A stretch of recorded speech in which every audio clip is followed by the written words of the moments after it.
राधे राधे महाराज जी। महाराज जी, संपूर्ण सृष्टि की रचना ईश्वर द्वारा की गई है और सब कुछ पूर्व निर्धारित पहले इसको यहाँ समझ लेना।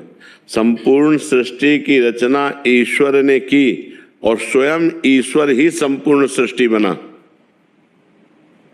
ये बात समझ रहे हो? संपूर्ण सृष्टि की रचना करने वाला भी वही और जो रचना की गई वो भी वही बना हुआ है, दूसरा कोई नहीं है। वही परमात्मा एकोहम बहुश्यामा, मैं एक बहुत रूपों में हो जाऊं, वही बहुत रूपों में है। अब प्रश्न करो। महाराज जी, सब कुछ पूर्व निर्धारित है तो किसी व्यक्ति द्वारा प्रारंभ में गलत कर्म और किसी के द्वारा सही कर्म क्यों किए जाते? मनुष्य शरीर में पूर्व निर्धारित सुख और दुख है, कर्म नहीं। कर्म निर्धारित नहीं है।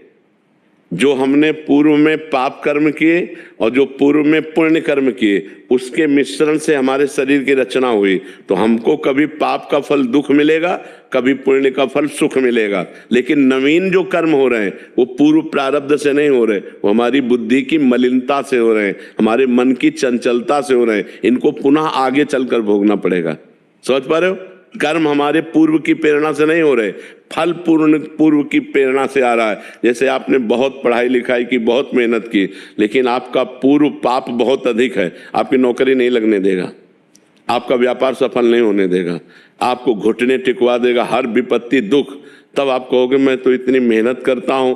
कर्म आपने बहुत अच्छे किए अभी, लेकिन पूर्व का पाप आपका बहुत बलवान, इसलिए आपको उठने नहीं दे रहा। और कुछ ऐसे हैं जिनके ज्यादा दिमाग भी नहीं है, जो ज्यादा प्रयत्न भी नहीं कर रहे और पाप आचरण भी कर रहे हैं, लेकिन उनकी उन्नति होती चली जा रही है। वो पूर्व का पुण्य उनका साथ दे रहा है। अभी का कर्म आगे उनको भोगना पड़ेगा। जो पूर्व का पुण्य है वो उनका उत्थान कर रहा है। बात समझ पा रहे हो जी? शालिनी जी। राधे राधे। राधे राधे महाराज जी। महाराज जी, जब जीवन में अत्यधिक तनाव और मानसिक दबाव आता है तो मन इतना भारी हो जाता है कि तनाव आने क्यों दे, शक्ति नहीं, मानसिक दबाव होने क्यों दे? यदि हम नाम जप कर रहे हैं भगवान का और भगवान का चिंतन कर रहे हैं तो तनाव आएगा ही नहीं। बहुत अच्छा जीवन व्यतीत होगा हर परिस्थिति में। हर परिस्थिति में भगवान से जुड़ने पर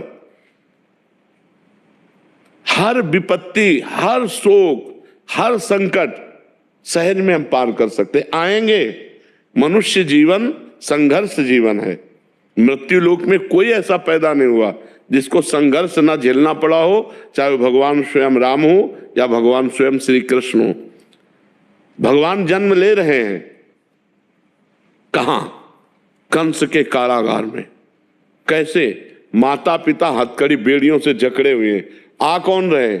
अखिल कोटि ब्रह्मांडों के नायक आ रहे हैं। फिर भी माता हृदय से, प्यार से, दुलार से घंटा दो घंटा नहीं लगा पाई। तत्काल आदेश सरकार कर रहे हैं कि मुझे यहां से गोकुल पहुंचा दो।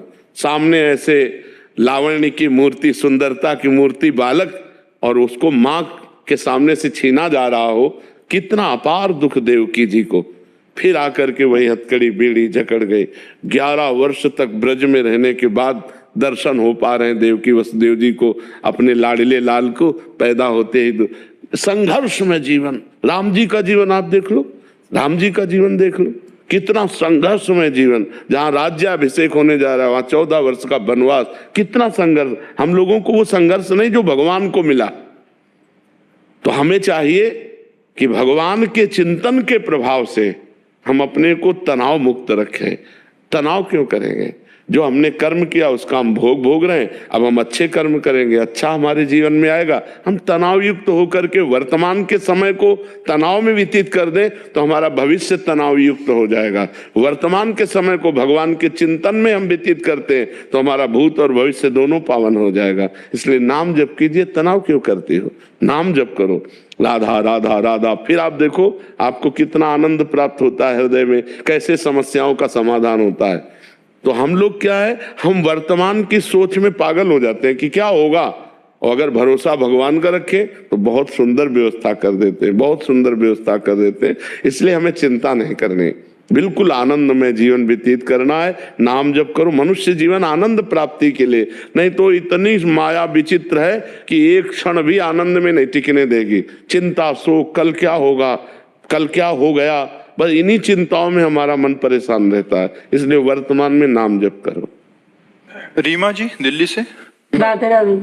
राधे राधे महाराज जी। महाराज जी, बहुत दिल करता है संसार की बातों को न देखें पर नहीं कर पाते, ध्यान करने का बहुत मन करता है बट ऐसे में संसार ही हम इसलिए कहते हैं कि नाम जप करो, नाम जप, राधा राधा राधा, कृष्ण कृष्ण कृष्ण कृष्ण। नाम जप से बढ़कर शांति का कोई मार्ग नहीं है। कृतयुगे ध्यायते विष्णु तेतायाम यजते मखई द्वापरे परिचर्यायाम कलौ तद्धरि कीर्तनात्। सतयुग में सब ध्यान परायण रहते थे, त्रेता में यज्ञों के द्वारा भगवत प्राप्ति होती थी, द्वापर में भगवान की परिचर्या पूजा के द्वारा भगवत प्राप्ति होती, कलयुग में केवल भगवान नाम से। इतना मलिन युग है, इसमें इतनी मलिनता छाई हुई है कि आप ध्यान क्या करोगे? आंख मूंद के देखो, मन चंचल है, इधर उधर भाग रहा है, अंधेरा छा रहा है, तो क्या ध्यान करें? राधा राधा राधा राधा, नाम जप करो, नाम जप से कलयुग केवल नाम आधारा, सुमिर सुमिर नर उतर ही पारा। केवल भगवान नाम से कल्याण होगा, इसलिए खूब नाम जप करो और फिर देखो ध्यान लगता है कि नहीं, फिर देखो शांति आती है कि नहीं। सिर्फ भगवान नाम, ये हम इसलिए कह रहे हैं, पूरे जीवन का अनुभव करके कह रहे हैं, हमारा कोई और कार्य नहीं रहा, बचपन से लेकर अभी तक केवल भगवान ही कार्य रहे हैं, तो उसका अनुभव करके हर साधनों को देख करके तब बोल रहे हैं कि सबका मंगल इसी से होगा। बस राधा राधा राधा राधा, जितना नाम जप करोगे उतना ही आपके पाप नष्ट होंगे, उतना ही आपकी बुद्धि और मन पवित्र होगा, उतना ही आपको आनंद मिलेगा और भगवत प्राप्ति बिल्कुल संशय नहीं। अभी राधा बोला प्राण निकल जाए, अभी श्री जी मिल जाएंगे। जब पुत्र के बहाने नारायण बोला तो भगवत प्राप्ति हो गई, और हम जानबूझकर नारायण नारायण बोलेंगे, राम राम बोलेंगे, राधा राधा बोलेंगे तो हमको भगवत प्राप्ति नहीं हो जाएगी। इसलिए खूब नाम जप करो। महाराज जी, आजकल लोग पैसा, नौकरियां, जल्दी प्रसिद्धि पाने के लिए मतलब व्यवसाय की खोज में लग जाते हैं, और कुछ समय बाद मतलब जब जीवन में कुछ घटनाएं महसूस करते हैं तो फिर मोह माया लगता है, फिर समझ नहीं आता कि हमारी आत्मिक उद्देश्य क्या है। महाराज जी, हमारी देखो, हम ये बात काट नहीं सकते कि हमको आधुनिक उन्नति भी चाहिए, हमको रुपया भी चाहिए, हमको वस्त्र भी चाहिए, हमको भोजन भी चाहिए, हमें प्यार करने वाला भी कोई चाहिए, हम प्यार जिसको करें ऐसे भी चाहिए। मनुष्य जीवन की मांगे हैं, लेकिन अगर हमारा भगवान से विमुख जीवन रहा तो इसकी सत्ता नहीं है, ये टिकाऊ नहीं है। मान लो अभी हमारे प्राण निकलने की बात आ जाए तो ना मेरा शरीर, न मेरा पति, न मेरा पुत्र, न मेरा बैंक बैलेंस, कुछ मेरा नहीं रह जाएगा। हमें अंतिम समय के लिए भी सोचना है। तो जब हम अंतिम समय के लिए सोचकर अभी धर्म से चलेंगे और भजन से करेंगे, भगवान का भजन करेंगे, तो सब हमारा ठीक हो जाएगा। अगर भगवान से विमुख हो गए तो सब गड़बड़ हो जाएगा, हाथ में कुछ नहीं रहेगा। आजकल सब लोगों की जो ये मान्यता है कि हमको किसी भी प्रकार से धन मिलना चाहिए, ये बड़ी हानिकारक है। धन चाहिए पर किसी भी प्रकार से नहीं चाहिए। हम मेहनत की कमाई से हम अपने परिवार का पोषण करेंगे। ये जो शॉर्टकट से जाते हैं ना, वो नष्ट हो जाते हैं, वो सफल जीवन नहीं है।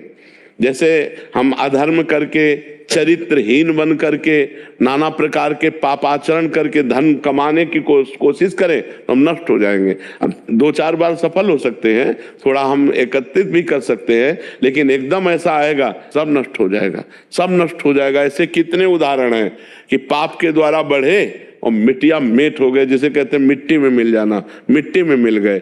हम कहते हैं दीपक की तरह जलो, लेकिन जलते रहो। हाइलोजन की तरह मत जलो कि फ्यूज हो जाओ।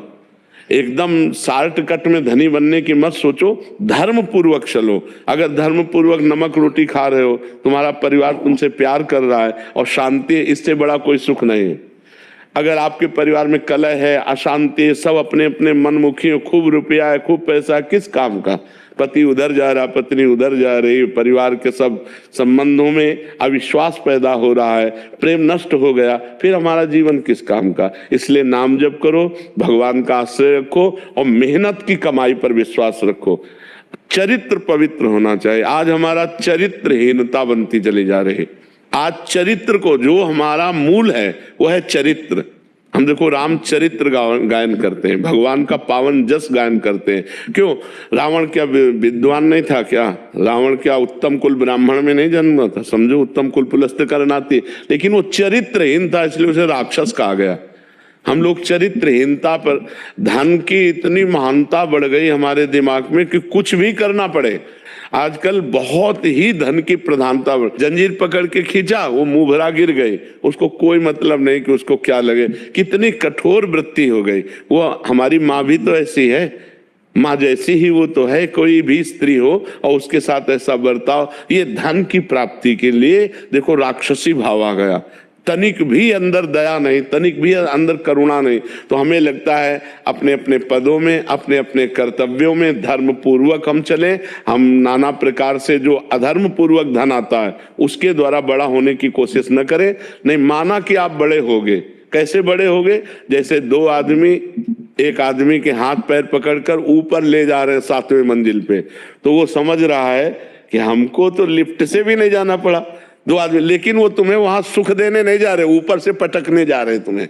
ऐसे ही अधर्म का जो पैसा आता है वो ऊपर उठाता है, लेकिन वो सुख देने के लिए नहीं, वो पटकने के लिए, तुम्हारा नाश करने के लिए, तुम्हारा पतन करने के लिए। अधर्म के पैसे से ऐसे डरो जैसे काले सांप से डरा जाता है। काला सांप चाहे जितना दुलार करो, अगर वो काट ले तो मर ही जाओगे। ऐसे ही अधर्म का पैसा चाहे जैसे कमाओ, वो जब आएगा तुम्हारे घर में तो तुम्हारे बच्चों पर, तुम्हारे परिवार में, तुम्हारी बुद्धि में वो अशांति पैदा कर देगा। शॉर्टकट में धनी बनने की न सोचे, धर्म से मेहनत कमा के धनी होने की सोचे। जीवन जीने के लिए धन की आवश्यकता है, लेकिन धर्म पूर्वक, अधर्म पूर्वक नहीं।